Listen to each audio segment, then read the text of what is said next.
पाठ 15 सर्वनाम तथा सर्वनाम के भेद, प्रोनाउन एंड इट्स क्लासिफिकेशन। सर्वनाम शब्द दो शब्दों से मिलकर बना है, सर्व तथा नाम।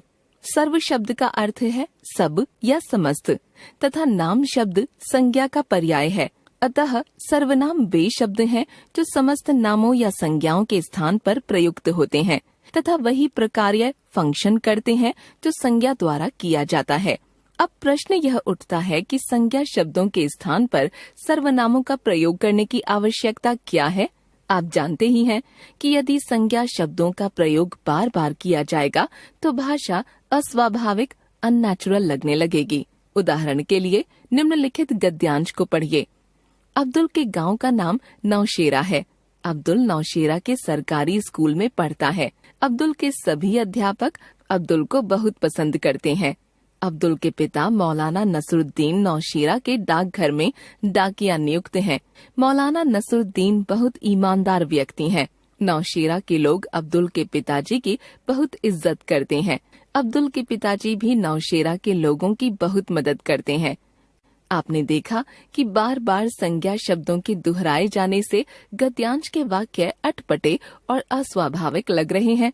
यदि इसी गद्यांश को निम्नलिखित तरीके से लिखा जाए तो यह स्वाभाविक लगने लगता है। अब्दुल के गांव का नाम नौशेरा है। वह नौशेरा के सरकारी स्कूल में पढ़ता है। उसके सभी अध्यापक उसे बहुत पसंद करते हैं। उसके पिता मौलाना नसरुद्दीन वहीं के डाकघर में डाकिया नियुक्त हैं। वे बहुत ईमानदार व्यक्ति हैं। वहाँ के लोग उनकी बहुत इज्जत करते हैं। वे भी वहाँ के लोगों की बहुत मदद करते हैं। आपने देखा कि संज्ञा शब्दों के स्थान पर प्रयुक्त होने वाले ये सभी शब्द वही प्रकार्य कर रहे हैं जो संज्ञा शब्दों द्वारा किया जा रहा था। भाषा में इन शब्दों को ही सर्वनाम कहा जाता है। अंग्रेजी में सर्वनाम को प्रोनाउन कहते हैं। परिभाषा: वाक्य में संज्ञा शब्दों के स्थान पर प्रयुक्त होकर संज्ञाओं का ही प्रकार्य करने वाले शब्दों को सर्वनाम कहा जाता है। सर्वनाम भेद, प्रभेद, क्लासिफिकेशन ऑफ प्रोनाउंस। जिस तरह सभी संज्ञा शब्द एक प्रकार के नहीं होते, उसी तरह सभी सर्वनाम शब्द भी एक जैसे नहीं होते। सर्वनामों के निम्नलिखित भेद किए जाते हैं। पुरुषवाचक सर्वनाम, पर्सनल प्रोनाउंस। जब भी दो लोग बातचीत करते हैं तो वक्ता कभी अपने बारे में कुछ कहता है, कभी श्रोता के बारे में और कभी उस तीसरे व्यक्ति के बारे में जो वहाँ मौजूद नहीं है। इन तीनों ही स्थितियों में वक्ता द्वारा अपने लिए, श्रोता के लिए और उस तीसरे अनुपस्थित व्यक्ति के लिए जिन सर्वनाम शब्दों का प्रयोग किया जाता है वे पुरुषवाचक सर्वनाम कहलाते हैं। इन्हीं आधारों पर पुरुषवाचक सर्वनाम तीन प्रकार के हो जाते हैं: उत्तम पुरुष, मध्यम पुरुष तथा अन्य पुरुष। उत्तम पुरुष, फर्स्ट पर्सन। जिन सर्वनामों का प्रयोग वक्ता अपने नाम के स्थान पर करता है वे सर्वनाम उत्तम पुरुष के सर्वनाम कहलाते हैं। इस वर्ग के अंतर्गत एक वचन में मैं तथा मैं के सभी रूप, मैंने, मुझे, मेरा आदि, तथा बहुवचन में हम तथा हम के सभी रूप, हमने, हमें, हमारा आदि आते हैं। जैसे एक वचन रूप, मैं कल दिल्ली जा रहा हूँ। मैंने खाना खा लिया है। मुझे किसी से नहीं मिलना। बहुवचन रूप, हम कल वापस जाएंगे। हमें शर्मा जी से मिलना है। हमसे चला नहीं जाता। मध्यम पुरुष, सेकंड पर्सन।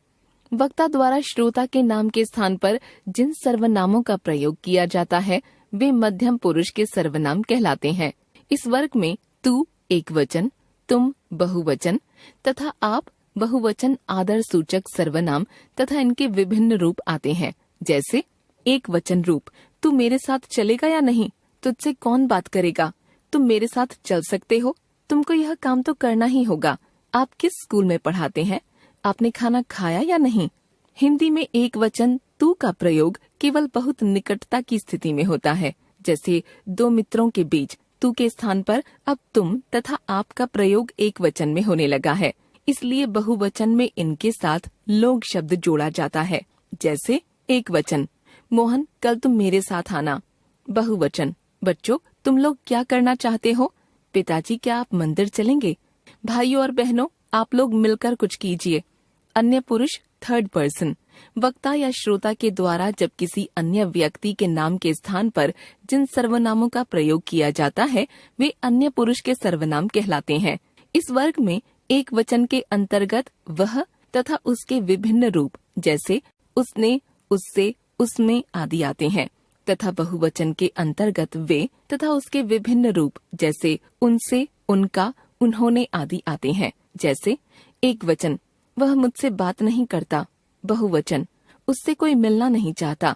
वे कल तक दिल्ली पहुंच जाएंगे। उनसे अब काम नहीं होता। हिंदी में वे सर्वनाम का प्रयोग आदर देने के लिए एक वचन में किया जाता है, अतः बहुवचन में इसके साथ भी लोग शब्द लगाया जाता है। जैसे एक वचन, कल मेरे बड़े भाई आएंगे, वे डॉक्टर हैं। बहुवचन, वे लोग मंत्री जी से मिलना चाहते हैं। निश्चयवाचक सर्वनाम, डेमोन्स्ट्रेटिव प्रोनाउन, जिन सर्वनामों से किसी निश्चित वस्तु या व्यक्ति का पता चलता है वे निश्चयवाचक सर्वनाम कहे जाते हैं। इसके अंतर्गत एक वचन में यह, वह तथा बहुवचन में ये, वे रूप आते हैं।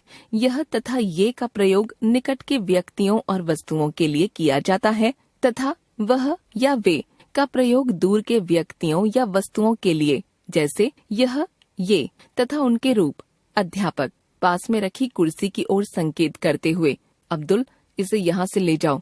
लड़का, अपने पास रखे आमों की ओर संकेत करते हुए, अरे ये तो सड़ गए हैं, इन्हें फेंक दो। वह या वे तथा उनके रूप पिता, दूर पड़ी किताब की ओर संकेत करते हुए, वह किसकी है। लड़की, दूर खड़े लोगों की ओर संकेत करते हुए, वे कौन है, उनको पहले कभी नहीं देखा। ध्यान रखिए, जिन व्यक्तियों या वस्तुओं की ओर संकेत किया जाता है वे वक्ता और श्रोता के सामने उपस्थित होने चाहिए। यदि इन सर्वनामों का प्रयोग ऐसे व्यक्तियों या वस्तुओं के लिए किया जाता है जो वक्ता तथा श्रोता के सामने उपस्थित नहीं है, तो ये सर्वनाम पुरुषवाचक सर्वनाम की कोटि में आते हैं। जैसे कल वह नहीं पहुंचा। अनुपस्थित व्यक्ति, वे कब तक पहुंच रहे हैं। अनुपस्थित व्यक्ति। अनिश्चयवाचक सर्वनाम, इनडेफिनिट प्रोनाउन, जब किसी व्यक्ति या वस्तु के बारे में यह निश्चय न हो कि वह व्यक्ति कौन है या वह वस्तु क्या है, तब जिन सर्वनामों का प्रयोग किया जाता है वे अनिश्चयवाचक सर्वनाम कहलाते हैं। अतः अनिश्चयवाचक सर्वनाम वे सर्वनाम हैं जिनसे किसी निश्चित व्यक्ति या वस्तु का पता न चलता है। हिंदी में कोई व्यक्ति के लिए तथा कुछ वस्तु के लिए अनिश्चयवाचक सर्वनाम है। जैसे व्यक्ति के लिए, शायद दरवाजे के बाहर कोई खड़ा है, आपसे मिलने कोई आया है। वस्तु के लिए, बाजार से कुछ लेते आना। ओढ़ने के लिए, मुझे भी कुछ दे दो। प्रश्नवाचक सर्वनाम, इंटरोगेटिव प्रोनाउन, कई बार किसी व्यक्ति या वस्तु के बारे में मन में प्रश्न उठते रहते हैं कि वह व्यक्ति कौन है या वह वस्तु क्या है। ऐसी स्थिति में उस व्यक्ति या वस्तु के स्थान पर हम प्रश्नवाचक सर्वनामों का प्रयोग करते हैं। हिंदी में प्रश्नवाचक सर्वनाम है कौन, व्यक्ति के लिए, तथा क्या, कौन सा, कौन सी, वस्तु या घटना के लिए। देखिए उदाहरण, व्यक्ति के लिए, यहाँ कौन रहता है, कौन शोर कर रहा था, कौन चलेगा मेरे साथ। वस्तु या घटना के लिए, आज आपने क्या बनाया है, आप क्या लेना पसंद करेंगे, तुम्हें क्या चाहिए, इन किताबों में से तुम्हें कौन सी किताब चाहिए, इन साड़ियों में से तुम्हें कौन सी साड़ी पसंद है।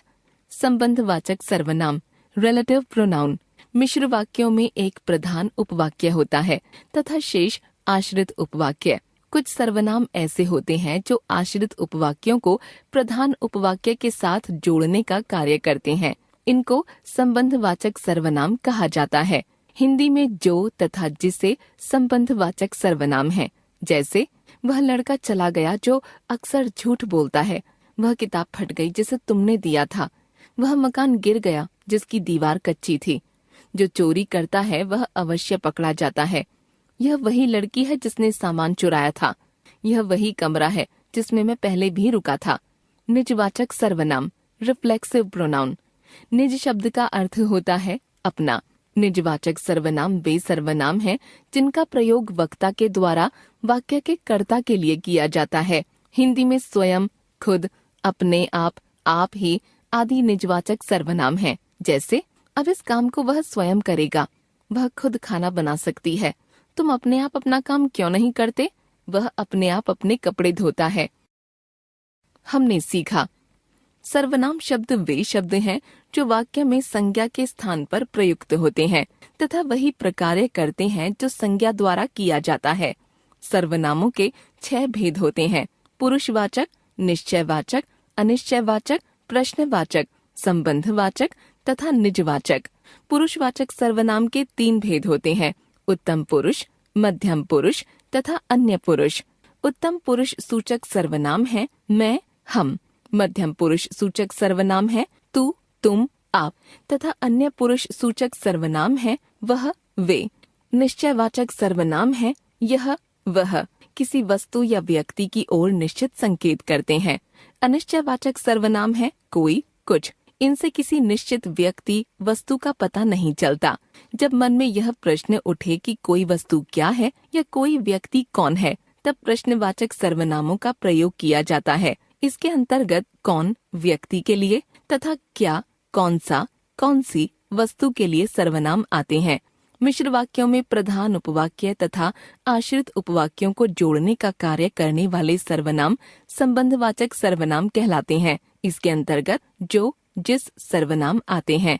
जिन सर्वनामों का प्रयोग वक्ता द्वारा वाक्य में स्वयं के लिए किया जाता है वे निजवाचक सर्वनाम कहलाते हैं। इसके अंतर्गत स्वयं, खुद, अपने आप आदि रूप आते हैं। सर्वनाम पुरुष, वचन तथा कारक इन 3 व्याकरणिक कोटियों से परिवर्तित होते हैं, किंतु लिंग के अनुसार नहीं बदलते।